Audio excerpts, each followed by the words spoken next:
Attention, people of Stanton. We are honest. citizens. Welcome back in '07. I'm here with my boy Ottman. I'm Chocolate, aka Sexual Chocolate in Game, and we're honest citizens. This much you know. What we're going to cover today will be basically speculation and things that we know are to come for 313. So hopefully you enjoy the show. And on that note, we're going to dive right in. Vehicle names and serial numbers. The pros and cons of waves, having 4 waves of that. Is it here to stay, or will there be one mega release for everything out there? I'll play devil's advocate. I would like to have a mega release, but at the same time, they've got to respect the people out there who have their golden tickets like they're doing, and more importantly, in my eyes, Concierge Club, because they already don't have enough perks. So if they just do a mass rollout for everybody, what's the point of giving them more money for other ships? Yeah, as far as the concierge is considered, I agree completely. I think they should allow the concierge club members to kind of have a first go at the same level or the next wave after the initial backer of the the concept pledge people. Those that were the first in line to get the ship should be the first in line to name the ship. Odds are, anyways, a lot of those people are concierge members to begin with. So let's not kid ourselves here. We know who's who these days. And then the waves of people. I don't know if there should be a methodology behind that outside of purchase date, but they had to start somewhere. But then again, it's no different than grabbing your handle on a new game to begin with, or a game that's been out for a long time that you're just discovering. If you're late to the party, oh well, that's on you. Really excited to see hopefully a lot of unique names. We all know the classic names that are probably already gone. I hope they do their best to maybe sway people away from using the elite speak, or obviously profanity and things of that nature are already going to be eliminated, but we'll see where they go with that. You got to give it up. People are still going to be creative with how they put a name out there, and we'll see how they deal with that. Something I know that you personally are excited for and looking forward to would be the ship-to-ship docking. That Absolutely. Sweet little bird of yours in the Connie. Absolutely. Long-time Connie pilot, and just happy to finally get a full working ship. Really, really happy about that. And as you know, that's going to open the doors for a lot of other ships. The spawning of ships inside other ships is really what the main technology is going to be used for. I hope even down the line, even as far as getting down to like a Cuddy Black and spawning a rock, that would be cool to have that ability right off the bat, instead of having to go all the way down surface, load it all up, and do the whole process that we have been so comfortable doing for a while now. Reputation. We were talking about that offline. You said something's better than nothing there. It's a nice work in progress, and I can't wait to see what they decide to actually do with that and what they're going to learn from the community with what they hand us. Yeah. It looked great from the few snippets and things of that nature that they've been passing around here and there. Really, like you said, really can't wait to see what comes out of that. It's nice knowing, outside of a pay increase or a decrease, what level of reputation we're sitting. I wholeheartedly agree with you on that, and I think that would help with the frustration of anybody who's out there trying to track what they're doing when it comes to bounty specifically. For like the last month, I've been trying to get an ERT, and if I didn't see somebody specifically do it on YouTube, I would think that it didn't exist, to be quite honest with you. Next up, we have object push and pull. I just honestly think this is going to be something to have fun with, since we got a little taste of it with the tractor beam tool, and I know that was just the tip of the iceberg. I think they have the dolly or the trolley machine, and people are going to get creative with what they do and how they use that. Maybe somebody will hold a Mario Kart trolley race somewhere in the galaxy, you know? We're gonna do it. Honest Citizen Mario Kart race down Microtech Mountain. Here we go. Boom. Yeah, no, it's gonna be fantastic. It's gonna be a load of fun. I can't wait to see what the community is gonna do with this one. The mounted gun on top of the trolley, just already like, thank you so much, CIG, for planting that seed, because yeah, it's gonna be phenomenal, absolutely phenomenal. And yeah, and then like, yeah, the mounted gun. I mean, what's not to love about a mounted Gatling gun at your disposal? And just how creative people are going to be when it comes to them making choke points. I know we're going to talk about that when we get to caves. Just, you already know that with the tractor beam, people have done things they didn't even intend with, you know, stealing torpedoes and missiles out of space. So it's only a matter of time before they just completely break the game, if you will. So I that's going to be a problem I can't wait to see, to be quite honest with you. Absolutely. Next up, forced reactions. Again, that's just adding more to the realism that we both love. Because one thing I love is standing up, and you go through quantum drive. Now you can be thrown around. That's great, because if we really were there doing that, you're going to be in your seat. Nobody is standing up outside of the flight attendants.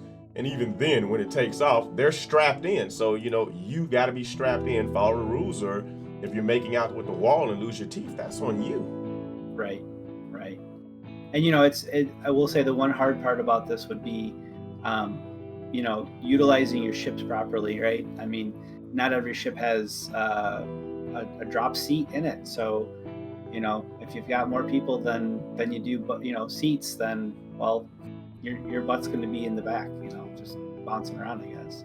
One of the coolest things through Xenothreat was seeing that Idris change color, the shield change color from blue to purple to red. I mean, what a great and simple visual cue for, you know, a large group of people to target a specific area. I mean, even with that, with Xenothreat not having comms for the entire, you know, squadron of people going at it, like everyone knew to pinpoint that one spot, you know. So really cool on them. I think that was a great addition. I can't wait to see that rolled out across all of the ships. Override. Hopefully too, it's gonna fix a lot of the shield holes with a lot of the ships, as it's a completely new tech that you know surrounds the ship dimensions versus a generic bubble, more or less. So really cool on that one. And then, you know, we're going to come up to, you know, another great addition is mining consumables. What do you think about those? You already know I'm a fan, and they said, you know, it's going to be expensive. And you brought up one point offline again that was beautiful. If you're mining, you're not broke. So I don't want to hear you crying about how much it costs. Just if they want 1.2, fine, it's 1.2, because you're going to buy it more than likely one time, or you get 100 uses out of it. Okay, cool. If out of 100 uses, how much money did you really make? So you just go ahead and set that aside, treat it like Uncle Sam getting his taxes. He gets his cut, the rest is yours, move on. Right. And, you know, there's plenty of people who like to play, you know, the micromanagement game, and they should be rewarded. Absolutely, it should be rewarded to the highest level. And there's plenty of people who enjoy passive gameplays, passive, you know, perks, and you know they should be down a level. You know, but the most expensive passive perk should still bring you just above, or I'm sorry, just below the micromanagement level, because at the end of the day, a good micromanager should be able to and theoretically, you know, have the best yield or payout. So yeah, just really looking forward to seeing where they're going to go with that. Kind of crazy that we're getting more mining updates. I feel like it's the best and most flushed out game loop that they have. So really cool about that. Next up is the law system, the improvements on there. You as a active bounty hunter, I would think really looking forward to this one. Absolutely looking forward to it. I'm probably gonna cry tears of joy with that, to be quite honest with you, because I think with us loving this game, there's a certain show that comes on Disney Plus that I'm pretty sure we all watch that CGI has been influenced by. I'm not about to name names, copyright reasons, and all that wonderful stuff. But they have a wonderful saying on there, you know, you can come in warm, you can come in cold. I can't wait to see how they implement that. What's the discount that you'll get if you do bring them in cold? Because they're going to have to exercise it. They're going to have to do something. Because if I got a choice, I'm bringing them cold all the doggone time. Because then I don't got to worry about can this guy or person break out and be a threat to me in my ship. And then with that, then we've got the new updates to the delivery missions. So this is kind of taking a lot of what we got to see at the Xenothreat level cargo missions, and they're going to start implementing that into the PU worldwide here.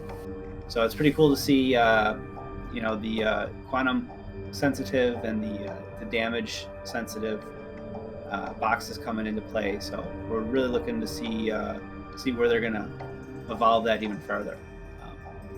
And then finally, med pens.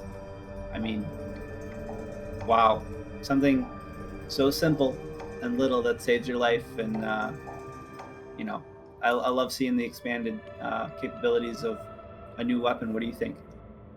I'm loving it. It's one thing, again, you touched on it before when we were talking offline, is they're definitely hinting that that day is coming when you're going to have to start utilizing the medical side of the universe. And all those lovely people out there with those cutty reds that are just garage queens, our days are coming. Might not be today, tomorrow, next week, or even this year, but we're one step closer. That's right. And hopefully, with the new medical gameplay, hopefully it's as simple as having another utility weapon on you. But bringing that into the new cave locations, that's going to be pretty cool. Being able to stay down in these caves for a long period of time. Hopefully there's going to be a lot of good head night to mine, and who knows what else? Maybe there'll be even more stuff. But yeah, the new cave locations and the new entrances just look amazing. Just from the visuals we saw, what was your thoughts on it? I just had to go and think of the strategic aspect, because immediately when they flying down, I'm looking at, if I was in there, how could I defend it or how can I attack it? So you take that aspect and you take having the ability to have the mounted guns. There's going to be some griefing and some sweet ambushing and people who just completely defend themselves and turn the tide because somebody goes in to push, hit the corner, and then realize, oh, they've got a series of Gatling guns waiting on them, and done. I literally cannot wait to see what the community does with that. Yeah, there are so many things just rattling in my head of ideas. Everything from launching a full crew expedition into the caves with Ursa rovers and rocks and anything else that we can put inside there in one or two ships, and then just bringing the ships in there into the caves to begin with. There's just going to be a ton of, like you said, new content from the community. I can't wait to see what they're going to do with this one. Up next, we've got the non-commercial refinery overlays. They're taking a pass at the refinery systems, the decks themselves, and just kind of giving it a subtle tweak here and there, kind of making it less flashy, more industrial looking. So that's cool to see. Along that, the entire Stanton system again is going to see a nice polish. I can't believe that. I love it. I absolutely love it. I don't know how much more they can improve on it. I wholeheartedly agree. Like the visual fidelity right now, I am in love with, and the fact that they're like, no, that's not how we envision. That's not it. And like, okay, cool. And then the next wave after that is, imagine when they finally get to the point when they were really truly just optimizing the game. We're on that home stretch. This is going to be a game that parents just get to play with their kids, and that's just wonderful if you ask me. Oh yeah, that'll be great. Speaking of babies, looks like the Gladius is going to get a visual update again. So as we all know, it's their big test bench ship. So seeing that it's getting another touch, another pass is going to be fantastic for the remaining fleet of ships. But you got to start somewhere. Yeah, and with that, we've got the ramp collision. This is going to solve. I know Chocolate's headaches a lot with the Cutlass Black ramp, so that's really cool to see. And then finally, we've got a few new ships added to the rental kiosk, as well as I think probably available in game. They usually coincide with each other, so that's the MSR and the Talon, and the Nomad as well. So um, this is looking to be a phenomenal patch. The amount of content and new things that they're just hinting on and providing, like we said, the caves and all of the fun tools that come along with that. Um, we are in for one hell of a ride, that's for sure. Absolutely. I just can't wait to get in there with you, and hopefully we get some more people to join the org. And if you all are interested, come on out. All that stuff be in the description. Hopefully you enjoyed the show. I think that's about it, unless you got anything else there, Adi. No, sir. Well, that's about it. We're going to go ahead and sign it off. We'll try to keep these things as concise, short, and sweet. And hopefully we see you again here. And if not, maybe even in the verse.